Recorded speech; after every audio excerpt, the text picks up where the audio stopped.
When I was little, I really loved reading. I fell in love with storytelling there. When I was probably 8, I rewrote the words to Twinkle Twinkle. I just felt like, oh, it would be cool if this happened and that happened. I didn't succumb to going for a traditional job. I think that's something that I really appreciate. Writing boot camps that you'd see now are ones where they test your writing rigor. I focus more on delving into that aspect of wonder. It's not about like you have to write like these many number of words every single day or you're not going to be a writer. And anyone who does write or indulge in any creative act, the idea will come. You just have to wait. You have to be patient, relaxed, calm, and it will come. If you're a creative person or if you're someone who's been curious about doing something creative with their lives, please do it. Because there's this quote that I really love by R.B. Fuller. The quote says, "There's nothing in a caterpillar that tells you it's going to be a butterfly." So you don't know, first of all, that you could be a butterfly, okay? Creative life is a very personally satisfying life. So just do it. You find your way and I mean, you'll survive it. So just go for it. Hey everyone, welcome to DiscoverU Career Journeys. This is the place where everyday professionals, entrepreneurs, and even students share the moments that define their career paths, the victories they smile about, and the tiny steps that made all the difference. We'll bring you honest and inspiring conversations with career changers, coaches, HR leaders, and yes, even those who reinvented themselves during midlife career transitions. As a friendly community for anyone seeking career clarity, we bring you inspiring real-life stories plus expert tips you can actually use. So grab a cup of chai, settle in, and let's kick off an honest chat, packed with simple, powerful advice to help you chart your own career journey.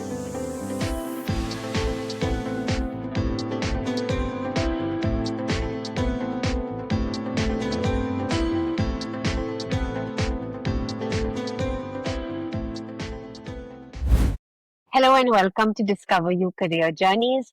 Today we're happy to have Radhika Mohite, a creative writing facilitator at ARP Studio, a developmental editor, a passionate singer, songwriter and poet, and the founder of Radhika and the World. Radhika's journey has taken her across India from Delhi to Chennai to Bangalore to Mumbai to now Pune. She is the first in her family to pursue a liberal arts degree and to study abroad, earning her a master's in comparative literature from Birkbeck University of London. Notably, she was one of the 2 students from India awarded the prestigious Great Scholarship.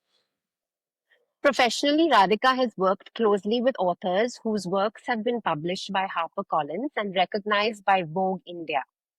As a developmental editor, she has even had the exciting opportunity to review movie scripts, though she's bound by an NDA and can't reveal more. In the world of music, Radhika is a founding member of the indie band Feathers in Space and has been featured in Rolling Stone's India. A major milestone in her musical career was when one of her original compositions, A Calendar to Get By with Love Matani, went viral on Instagram and brought her widespread recognition. An original song of hers called Sambhalo Zara was featured in a Jeevan Sati ad campaign last year, and she will be releasing the song very soon for us to enjoy. More recently, she was selected for the Unboxed Songwriting Camp, where she collaborated with renowned producers, artists, and songwriters who are making significant contributions to the music industry. Radhika, it's such a pleasure to have you with us today. Thank you for having me. Before we dive in, can you tell us a bit about where you are today in your career journey and what does a typical morning look like for you? I have been teaching creative thinking and storytelling for the past 5 years, and I'm still working with the same studio that you mentioned. And I am also working as a freelance developmental editor, and I am working more actively in the music scene now. So that's where I'm at right now with my journey. And a typical day in my life is honestly never repeated because every day looks different because the work is so interesting and it always takes on a different form. But generally, like I'll wake up around like 7. I usually help out with breakfast. I go do my workout, Pilates, whatever I have to do for the day. I come home, have breakfast with my family, and then usually after I pray around like 10:30, 11 or so, is when my work, like admin work, starts. I will finish up my meetings or any other freelance work, so developmental editing in the first half until lunch. And after 1:30, like lunch.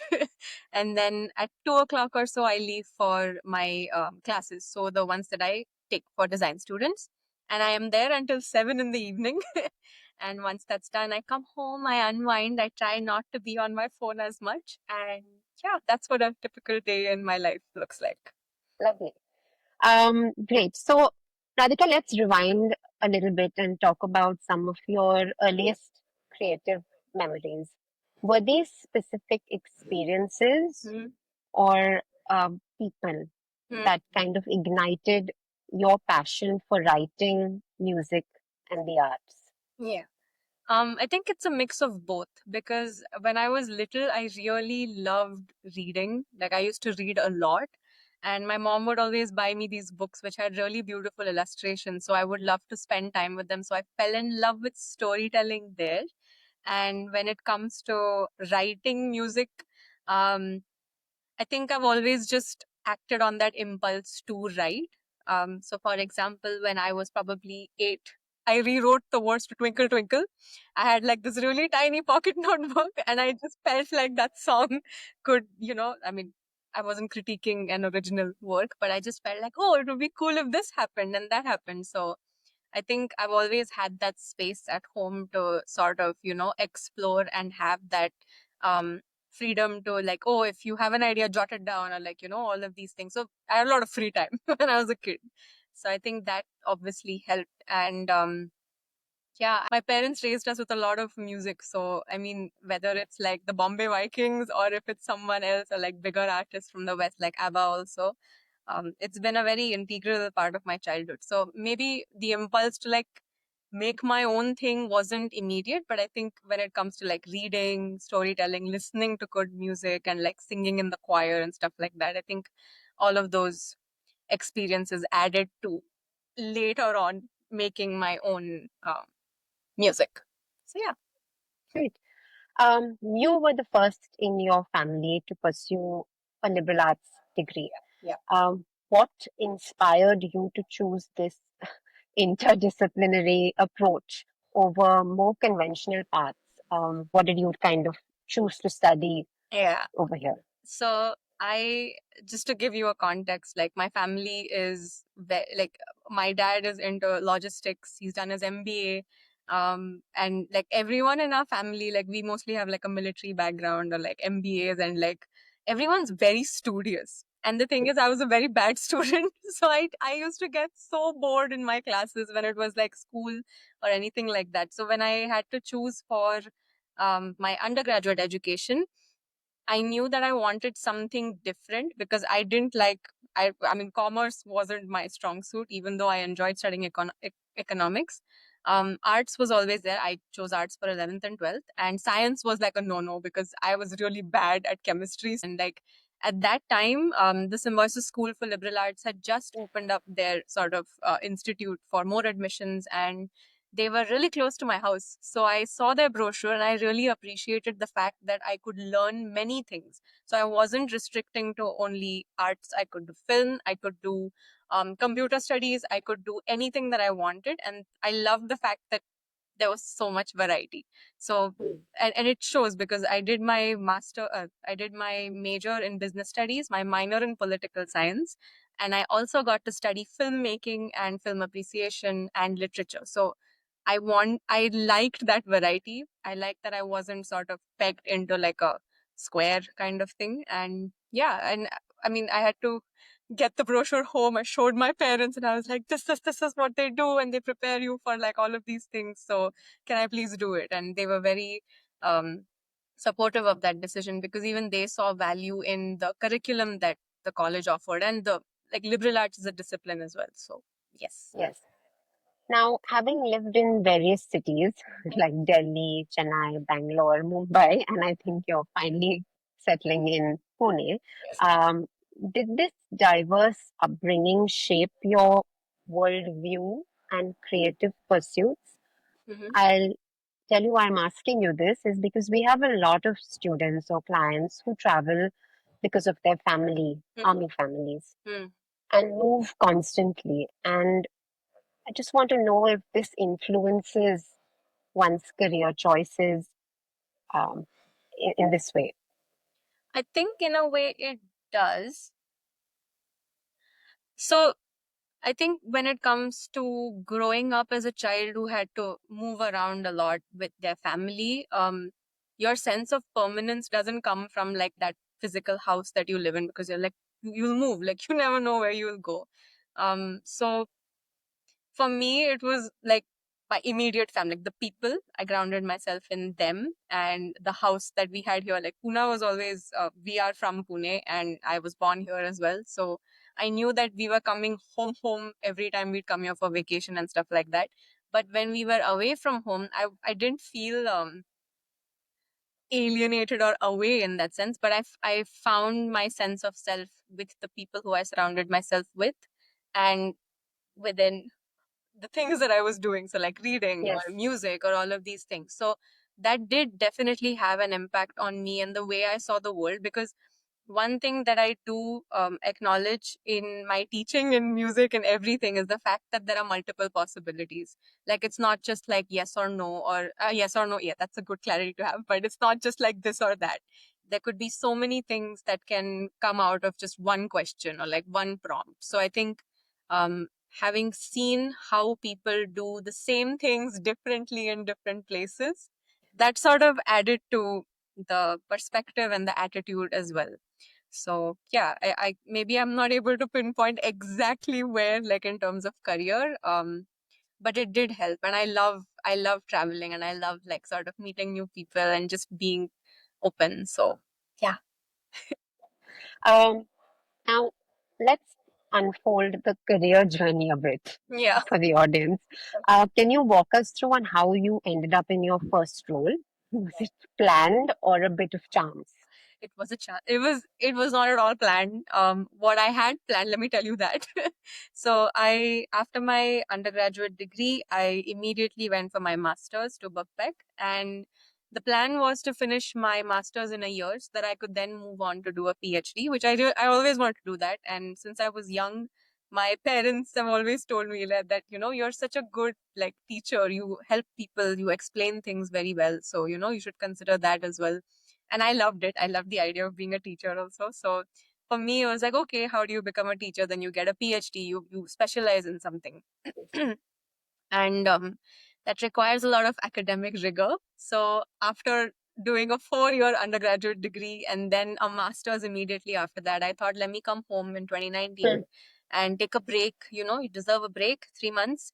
And then COVID happened. So I was in India. I couldn't go back. And while I was here, I was like, okay, let me think of what I can do for my PhD. I'll think of a question. I can start, researching and writing. But I ended up receiving a call from the studio that I work with right now. And it's, again, she's through a friend that I know them. And they said, oh, we're having a little bit of difficulty with explaining how they can make stories fun and like, just express themselves, because there's no like one short formula for a story. You have a stencil, but to make it your own, it's your personality that comes out, right? And my friend knew me as that person who loves movies and like stories and absurd ideas. So she's like, oh, Radhika can do it. Like, let her just come on one call and we'll see. And then one call turned into me becoming a visiting faculty, and then that evolved as like a permanent faculty. So now I'm there every week. So it just evolved. It was not a part of my plan at all. While that was going on, I had other grand plans of like making it in the publishing industry, and that's when we met as well, because Yes. I had a full existential crisis. I was like, I've done this master's degree, I had this plan, and now I'm here and I don't know what I'm doing. And yeah, you really helped me. So I'm very grateful. So yeah, it was a interesting journey, but I'm very grateful for it. So yeah. Um, can you talk a bit about the subsequent roles after? I think you've mentioned about coming back to India, but any roles that, I mean, post our interaction as well in 2021, 2021, anything that came in after that? So the thing is, because no one was hiring full time, because Yes. it was a pandemic, so obviously no one's gonna like wanna get someone on board and then pay them every month kind of thing. So I worked a lot as a freelancer then, and now that I look back, I realized how much work has been done. But in that moment, I was like, okay, is this enough? But I worked as a copywriter, I worked as a developmental editor, I've worked as a script doctor. So basically, copywriting is plain where you just write things for a client, whatever they ask you based on the brief. Developmental editing is a little different, where you get to sort of help your client make a product from start to end. So that product could be like, that's how I view it, but a product could be a card game, which I have also done. It could be like helping them write their own journal. It could be helping them come up with a business proposal. And I got to work with clients. Like I worked with an NGO which is based in the US. It's called Narrative 4. And they're a very interesting organization as well, because they work in education. But I got to come on to help them in a role which was more sort of technical and like, designing the information flow for like how things would, look and stuff like that. So it was definitely something new. I hadn't done that before, but I do feel like liberal arts has really prepared me for anything, because one thing that they do teach you in these in the curriculum is understanding texts. So no matter what you're reading, you understand the structure, flow, and sort of how to get your point across effectively. So I think that really helped me in all of the roles that I've taken on. Yeah, since then. So Music transitioned from being a hobby yes. to a serious endeavor Yeah. for you. Did your academic background support this transition? Um. So I don't. mm, I don't want to say no completely either, but I don't know if I can say yes completely either, because uh so it's like this. Music was always a hobby, and it's something that I love to do on my own. I loved sharing whatever, even if it's music, comic, whatever I make, I love sharing it with people.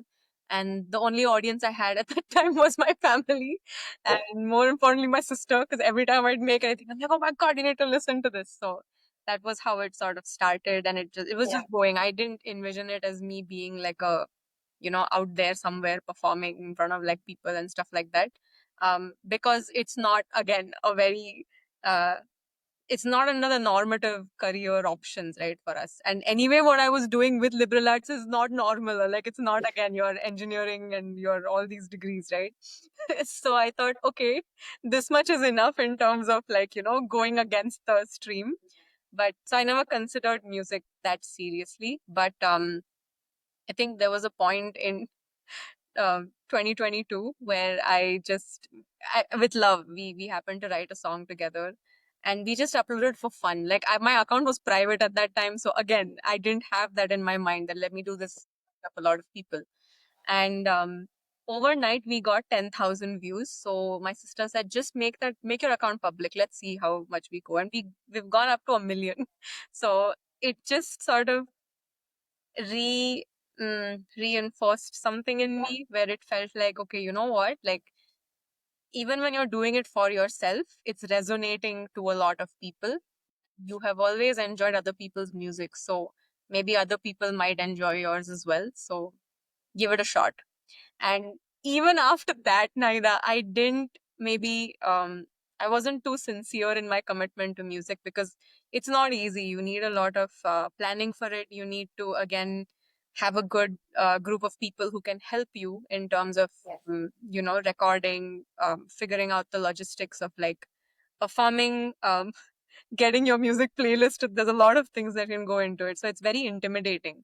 Because for someone who just likes to create, I love that part of it, where I'm on my own and I'm just like making something. I'm very grateful for that. Then when you see this other side, you're like, yeah, maybe not. But there was one day where I said, okay, I'm going to play this one song that I've written. If I feel something, then I'm going to really give it my shot. I'm going to give it like my all. And I did. I felt very good and felt very limitless. So I thought, yeah, so that is why I am now officially pursuing music as well professionally. And it's been going really well so far. Touch wood. Okay. So yeah. Let's talk a little bit about the obstacles you faced and how you overcome them. Um, Many Mm-hmm. students, Radhika, who take up a Mm-hmm. course in liberal arts or having English as one of their subjects often feel a little limited to teaching roles. How did you Hmm. overcome this perception, and um, what do you, I mean, like, what advice would you give to the people kind of feeling boxed in this space? Yeah. Um, One, you should ask for help. So I found you when I was going through a very difficult time in terms of understanding how to make the most of what I already have in terms of my qualifications, and also with, comparative literature or like English as my main specialization.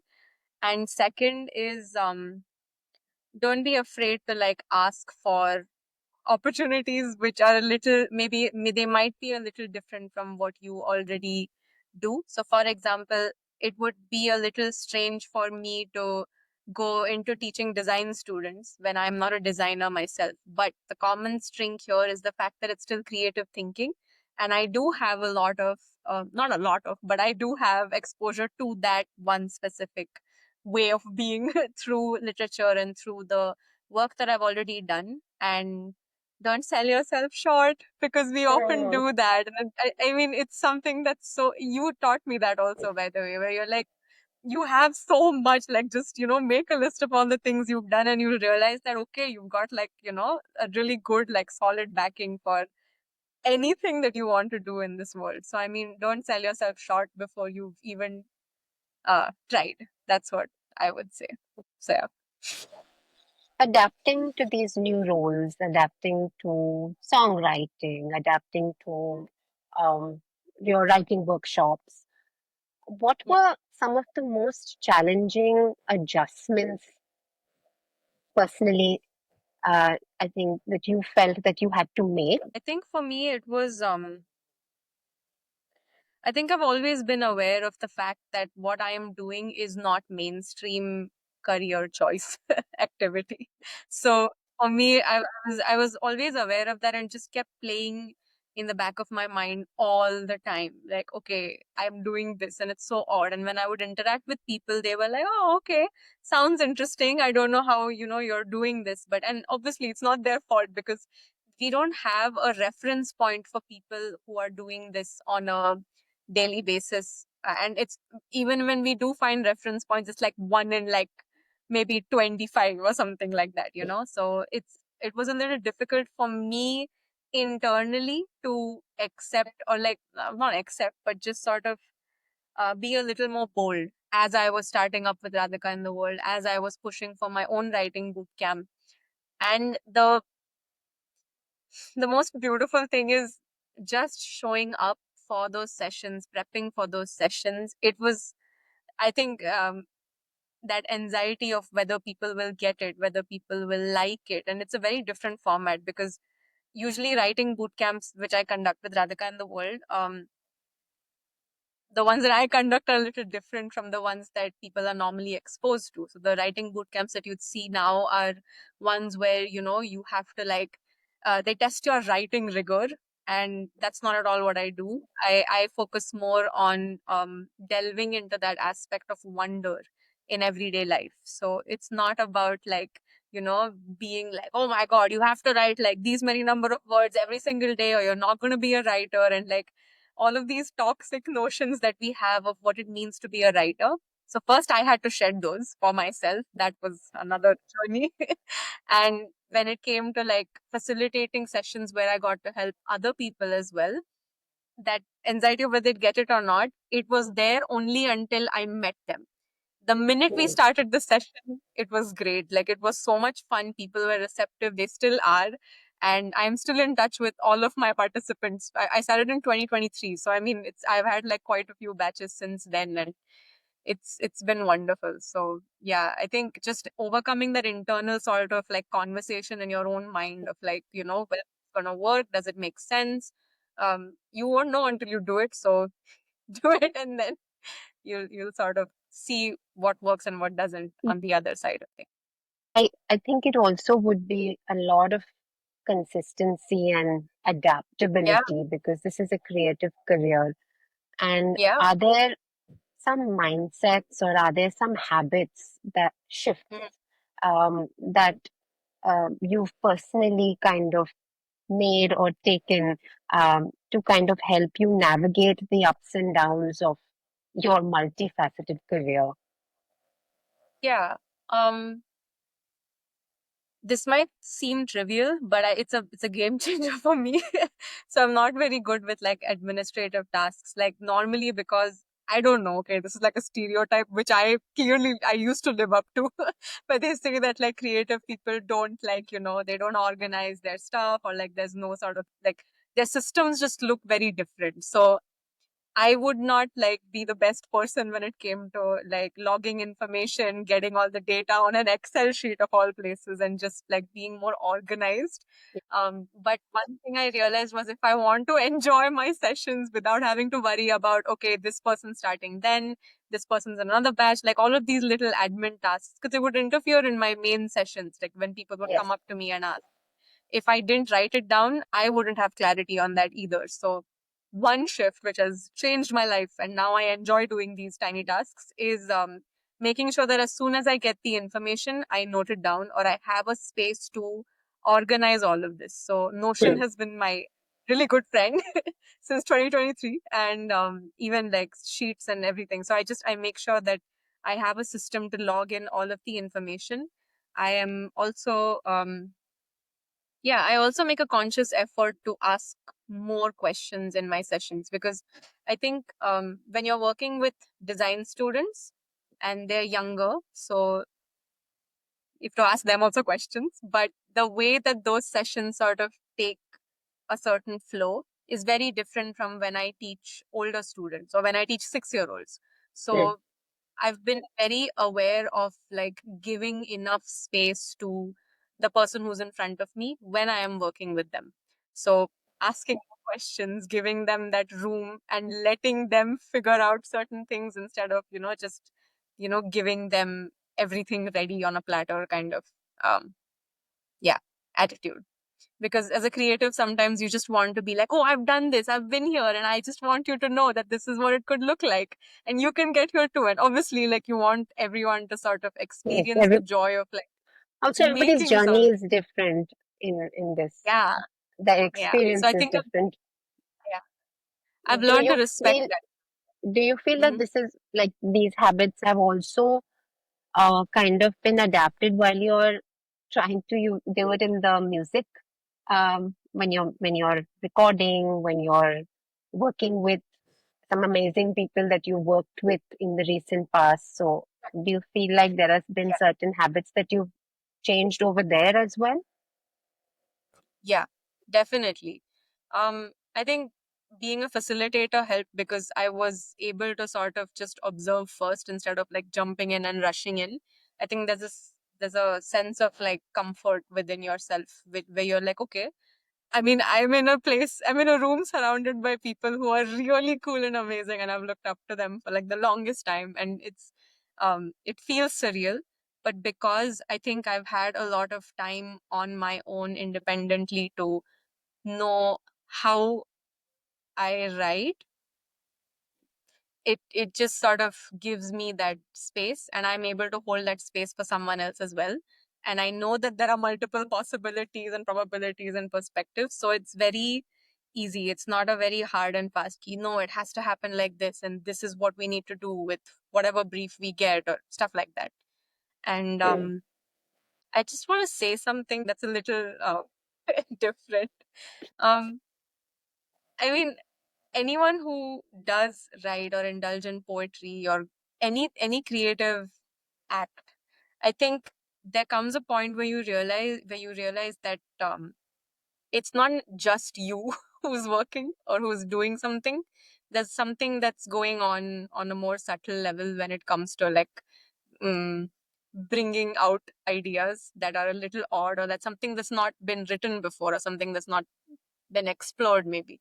So I feel like uh, having that alone time during COVID, where I didn't know that, like, okay, what does my career look like? And I was very conscious of like what that would look like. Um, and then sort of leaning on these like creative outlets where I was like writing so many songs, I mean, like all the time. And that really helped me sort of be more open to ideas coming in.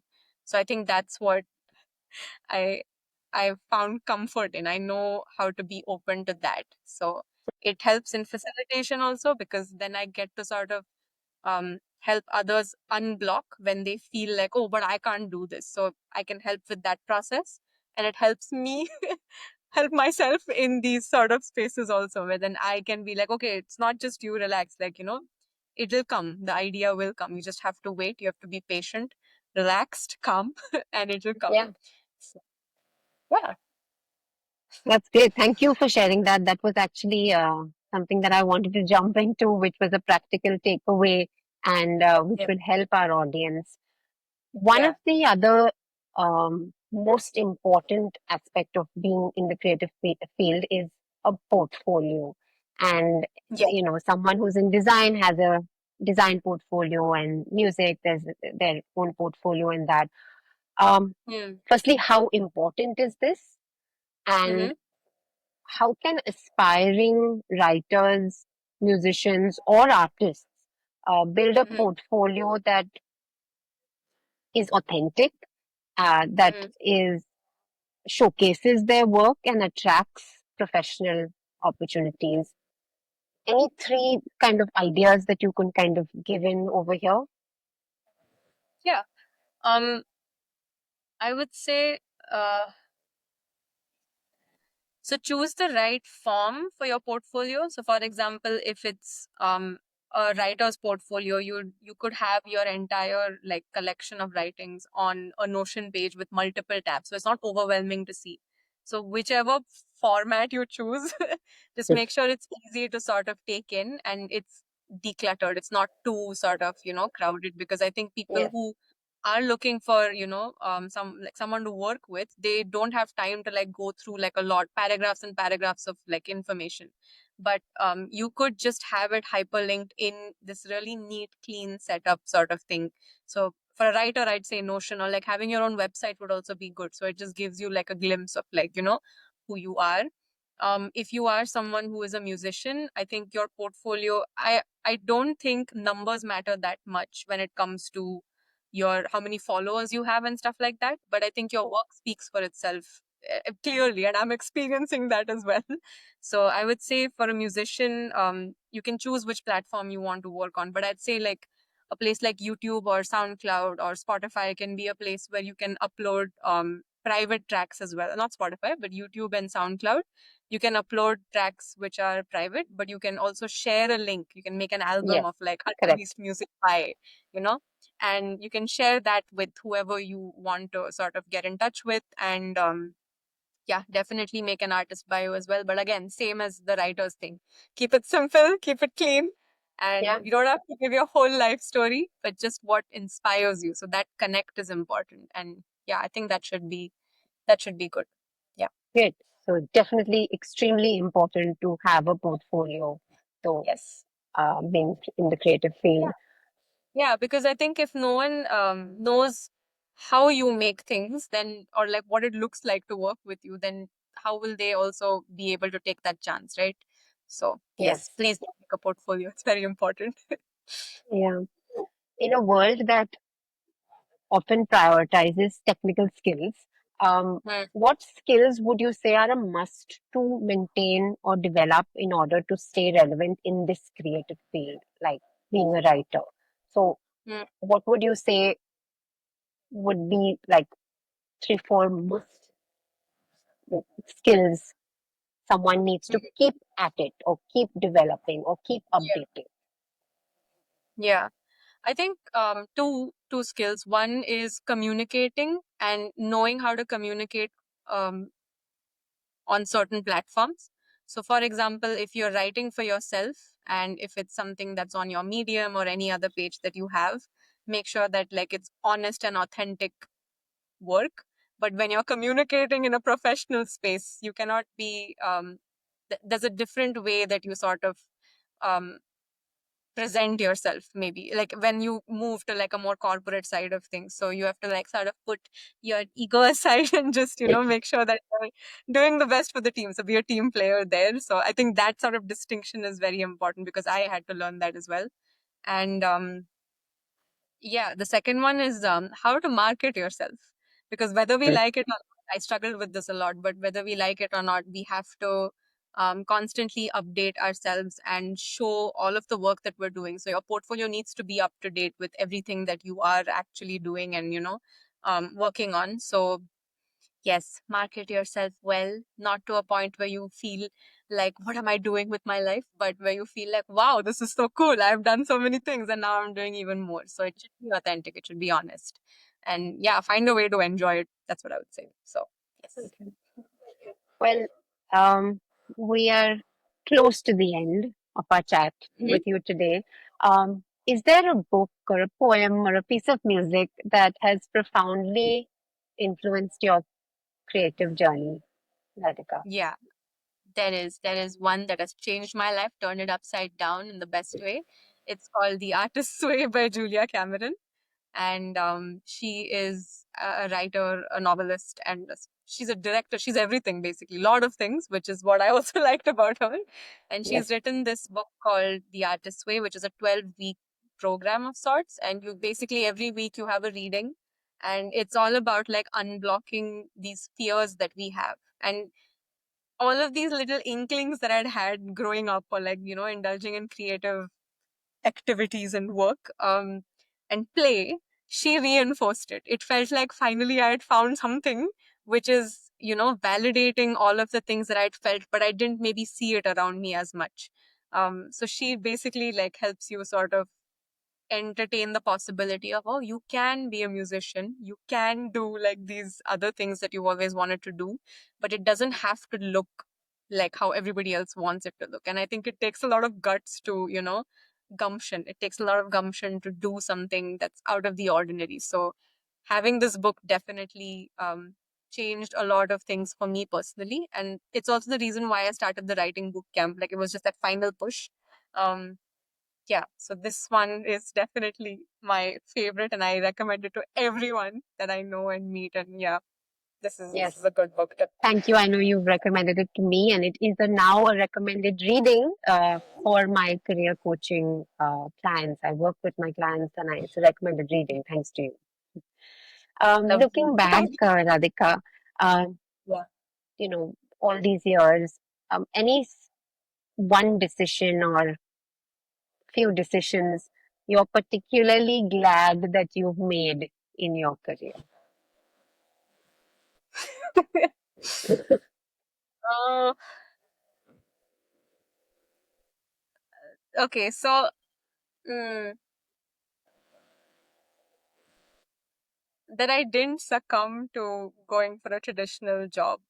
I think that's something that I really appreciate, and I'm grateful that I didn't do that.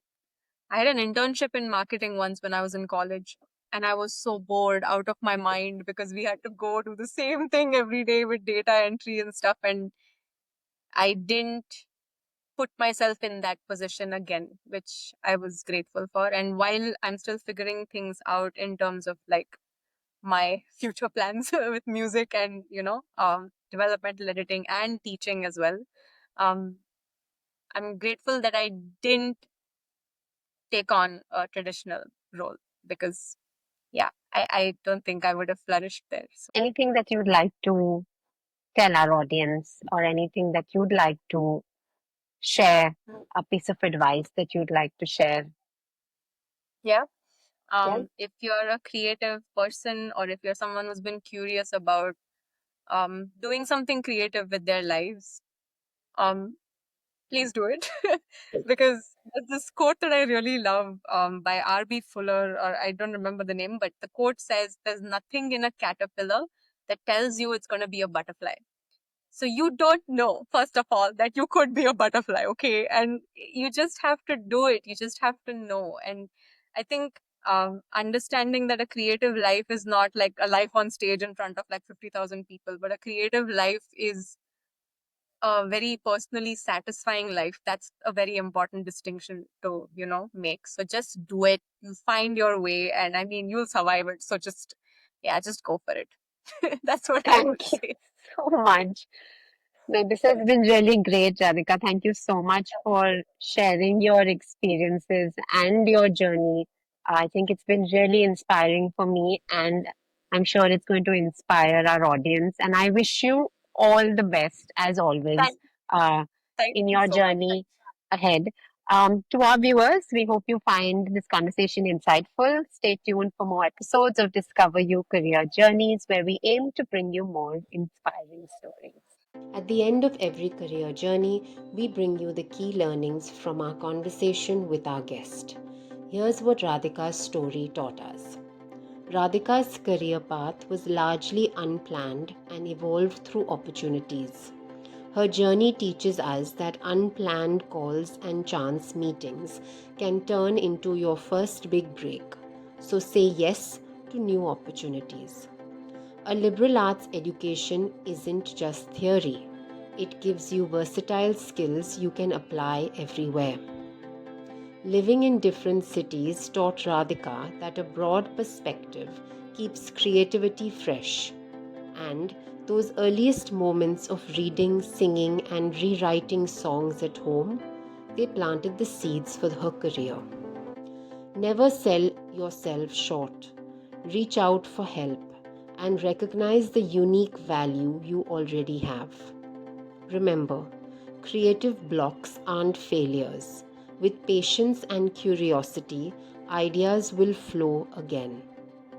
Use simple tools like Notion or spreadsheets to organize ideas and admin tasks and clear your mind for creation.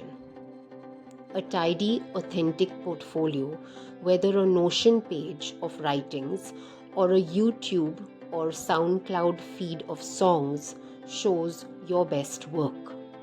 Finally, hone your communication and self-marketing skills. In today's creative world, these skills will set you apart. If you would like to know more about Radhika or follow some of her work, we have included links to her Instagram handles in the description below. Thank you for watching this inspiring conversation on Discover You Career Journeys. If you've enjoyed this chat, hit the like button and let me know in the comment section which part of today's story inspired you most. And if you have questions about your own career or want to hear from people in a specific industry, drop those suggestions below as well. Don't forget to hit subscribe and ring the bell so you never miss a new career journey. It may just be the inspiration you were looking for. Until next time, stay happy.